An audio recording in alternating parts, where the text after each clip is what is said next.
2.2 million of these bars and loaves roll off the production line every week, and now they're rolling off with less sugar. Saurine malt loaf has been baked for 80 years. It's owned by Leicestershire food firm Samworth Brothers. The obesity crisis and the government has forced them to rethink their recipes. They're known for making a full-size loaf, but to try to get people to consume less, children particularly, they brought out a smaller bar, and that's now outselling the larger loaf, and they're having to increase production. There's still 5 grams of sugar in one of these small bars. That's just over a sugar lump. But in total, last year, this company removed 4,735 tonnes of sugar from its recipes, and its products have 27% fewer calories compared with 2015. It's beholden on businesses to try whatever they can do to help out when it comes to childhood obesity. Did you feel any sense of responsibility at all when obesity started being spoken about? I think businesses have to be responsible in the way they act today. With the internet and social media, things are very much more transparent, so it's definitely beholden on businesses to do whatever they can. If there wasn't all this pressure, and there wasn't pressure from government as well, and kind of social pressure, you know, why didn't companies like yours do this before? I think some companies did, and more should. But I guess it takes a movement by the media, consumers and the government to generate a swell for enough people to act.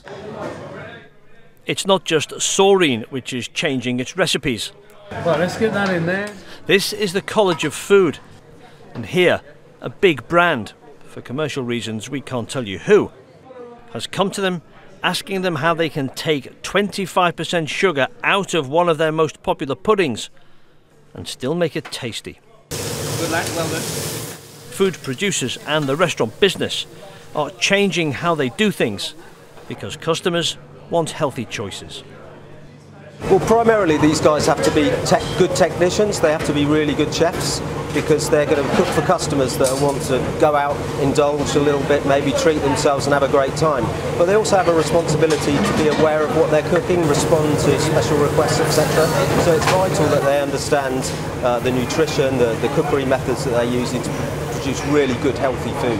Because everyone's aware that we have an obesity potential crisis on our hands. Obesity can lead to cardiovascular diseases, cancers, that sort of thing. So it is something that is now classed as a health epidemic. So it is something that can't be ignored at all.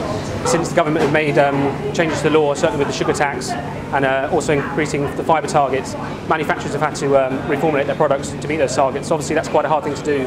Obviously taking out things like fat, sugar, changing the sensory profile of a food product. So obviously it faces many challenges by doing that. We just need to start going back to more healthier products. We need to become a healthier industry, a healthier environment. And what kind of things need to change then in that case? What needs to be in the foods that is produced, what needs to come out or what needs to go in? More nutrients needs to go in and less sugar and fats needs to come out. That's what needs to happen.